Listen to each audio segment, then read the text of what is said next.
Hello everyone, this is DBMS part 3. I have discussed rest portion in my previous videos. You can take context reference from there. Moving forward, today we will discuss about RDBMS. So RDBMS means Relational Database Management System. Relational database management system एक database management system है जो relational model पर based है। एक database जिसमें data table में store होता है तथा उस डेटा के बीच रिलेशनशिप भी टेबल में ही स्टोर होती है। यह टेबल के फॉर्म्स को बिना चेंज किए हुए सभी तरीकों से डेटा को एक्सेस किया जा सकता है।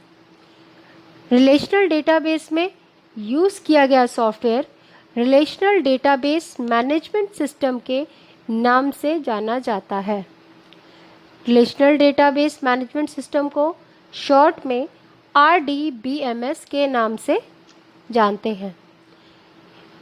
इस डेटाबेस मैनेजमेंट सिस्टम में कुछ चीज़ें ऐसी होती हैं जिसकी वजह से यह बहुत ही पावरफुल होता है, क्योंकि इसमें डेटा को डेटाबेस में स्टोर करना और इसे ऑपरेट करना इजी होता है। रिलेशनल डेटाबेस का सबसे इम्पॉर्टेंट फीचर यह है कि इसमें एक ही डेटाबेस में कई टेबल को स्टोर किया जा सकता है तथा सारी टेबल के डेटा के बीच में रिलेशनशिप को स्थापित किया जा सकता है। Means relational database management system database management system का एक एडवांसमेंट है। रिलेशनल डेटाबेस में एक डेटाबेस में यूज़ किए जाने वाले MS access, MS SQL server, Oracle आदि मेन रूप से यूज़ किए जाते हैं। ये RDBMS सॉफ्टवेयर के नाम से भी जाने जाते हैं। अब हम डिस्कस करेंगे कि रिलेशनल डेटाबेस का यूज़ क्यों करना आवश्यक होता है। RDBMS रिलेशनल डेटा मॉडल पर बेस्ड है। इसमें डेटा को रो तथा कॉलम के रूप में स्टोर किया जाता है और डेटाबेस में एक से अधिक टेबल के बीच की रिलेशनशिप टेबल के रूप में स्टोर होती है। RDBMS का यूज़ करने के निम्नलिखित मुख्य कारण हैं। इनमें सबसे पहले डेटा को रो तथा कॉलम के रूप में भी स्टोर कर सकते हैं। रो को यूनिक आइडेंटिटी मीन्स प्राइमरी की के द्वारा उपलब्ध कर सकते हैं। यह डेटा को बहुत ही फास्ट स्पीड से वापस करने के लिए इंडेक्स को क्रिएट करता है। जिस तरह से हमारी बुक में इंडेक्स होता है, वहाँ पर बुक के अंदर की सारी डिटेल मेंशन होती हैं, उसी तरह से यहाँ पर इंडेक्स वर्क करता है। नेक्स्ट, दो या दो से अधिक टेबल के बीच में रिलेशनशिप को इस्टेब्लिश किया जा सकता है। और सबसे इम्पॉर्टेंट, मल्टी यूजर एक्सेसिबिलिटी को उपलब्ध कराता है, जिसे पर्सनल यूजर्स के द्वारा कंट्रोल किया जा सकता है। इन अदर वर्ड्स, DBMS की डेफिनेशन को हम एक्सप्लेन कर सकते हैं। RDBMS की फुल फॉर्म और मीनिंग होता है रिलेशनल डेटाबेस मैनेजमेंट सिस्टम। यह DBMS का एक ऐसा टाइप होता है जो कि रिलेटेड टेबल में डेटा को स्टोर करने के काम आता है। RDBMS एक डेटाबेस मैनेजमेंट सिस्टम होता है जो कि रिलेशनल मॉडल पर आधारित होता है। RDBMS एक ऐसा डेटाबेस होता है जो डेटा को स्ट्रक्चर्ड फॉर्मेट में स्टोर करता है, जैसे रो और कॉलम। डेटा को स्ट्रक्चर्ड फॉर्मेट में स्टोर करने से डेटाबेस में स्टोर किसी भी वैल्यू को लोकेट करना और उसे सर्च करना बहुत ही इजी हो जाता है।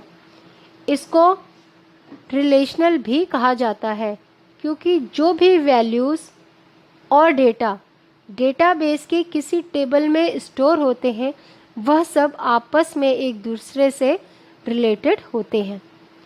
एक टेबल का डेटा तो आपस में रिलेटेड होता ही है, बल्कि डेटाबेस की बहुत सारी टेबल्स भी आपस में एक दूसरे से रिलेटेड हो सकती हैं। RDBMS का यह रिलेशनल स्ट्रक्चर बहुत सारी टेबल पर एक साथ क्वेरीज रन करने को पॉसिबल बनाता है। RDBMS DBMS का सबसेट भी कहा जाता है। RDBMS मॉडल रिलेशनल डेटाबेस को क्रिएट करने, अपडेट एवं एडमिनिस्ट्रेटर करना इजी एवं यूज़र फ्रेंडली बनाता है। जब RDBMS डेवलप हुआ था, मीन्स इन्वेंट हुआ था, तब SQL इन्वेंट भी नहीं हुआ था। उसके बाद भी आज की डेट में SQL को RDBMS में सबसे ज़्यादा यूज़ किया जाता है एवं ज़्यादातर कमर्शियल RDBMS अलग अलग ऑपरेशन परफॉर्म करने के लिए SQL यूज़ करते हैं। नेक्स्ट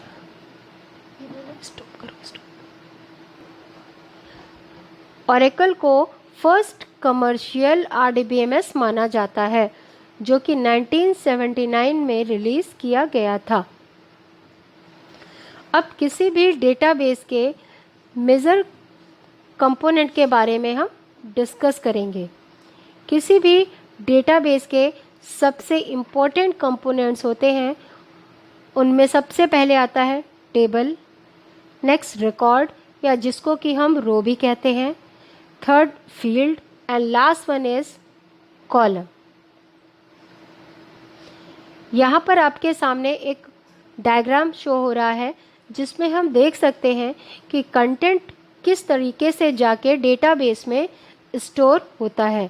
कॉलम 1, 2, 3, यहाँ पर स्टूडेंट की आईडी, नेम और एज को मेंशन किया गया है और यहाँ पर स्टूडेंट कितने भी हो सकते हैं, उनके नेम भी अलग होंगे, एज भी अलग होंगी। तो स्टूडेंट आईडी, नेम और एज ये फील्ड्स की कैटेगरी में आते हैं और जो हमारे स्टूडेंट, यहाँ पर फर्स्ट स्टूडेंट जहाँ पे विनय नाम दिया हुआ है, इसके सारे डेटा को हम एक रो के द्वारा शो करेंगे। इस तरह से हम देख सकते हैं कि टेबल में किस तरीके से रिकॉर्ड, फील्ड, कॉलम एक दूसरे के साथ रिलेटेड होते हैं और इनका क्या स्ट्रक्चर होता है। अब हम आगे सभी के बारे में इंडिपेंडेंट डिस्कस करेंगे, जिसमें सबसे पहले आती है टेबल। RDBMS में डेटा स्टोर करने के लिए डेटाबेस ऑब्जेक्ट्स टेबल को यूज़ किया जाता है। एक टेबल रोज एंड कॉलम के कलेक्शन से बनती है एवं इसमें रिलेटेड डेटा या वैल्यूज़ को ही स्टोर किया जाता है। Next, what is field? हर एक छोटी छोटी एंटिटीज़ में बटी होती हैं जिसको कि फील्ड कहते हैं। किसी भी टेबल में फील्ड कॉलम को आइडेंटिफाई करता है, जैसे कि किसी स्टूडेंट टेबल में आईडी, नेम, एज आदि कॉलम होंगे, तो इन सबको फील्ड कहा जाता है। Next, what is row? Table में किसी स्पेसिफिक इंडिविजुअल एंट्री या डेटा वैल्यूज़ के कलेक्शन के लिए रोज का यूज़ किया जाता है। टेबल के रो में एंट्रीज़ को एक रिकॉर्ड भी कहते हैं, जैसे कि ऊपर दी गई टेबल में 4 रिकॉर्ड्स हैं। ऊपर इमेज में ABCD रोज को मेंशन करती हैं। Next, what is column? Table में कॉलम वर्टिकल एंटिटी को कहते हैं, जिसमें कि किसी भी फील्ड से रिलेटेड सारी वैल्यूज़ स्टोर होती हैं। ऊपर दी गई इमेज में 1, 2, 3 ये कॉलम्स हैं। अब नेक्स्ट हम डिस्कस करेंगे नल वैल्यू। नल वैल्यू क्या होती है?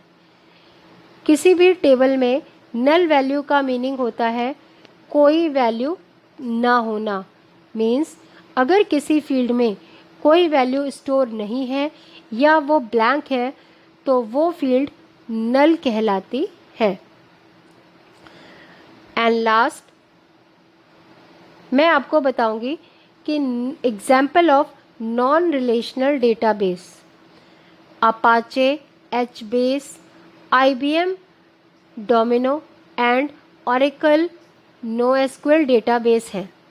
इस टाइप के डेटाबेस को दूसरे तरह के DBMS प्रोग्राम मैनेज करते हैं जो कि NoSQL सपोर्ट करते हैं, जो कि DBMS की कैटेगरी में नहीं आते हैं। वीडियो के इस पार्ट में हम आज यहीं तक डिस्कस करेंगे। Next part I will discuss in next video. Till then, stay safe, stay home. Thank you so much and please subscribe my channel.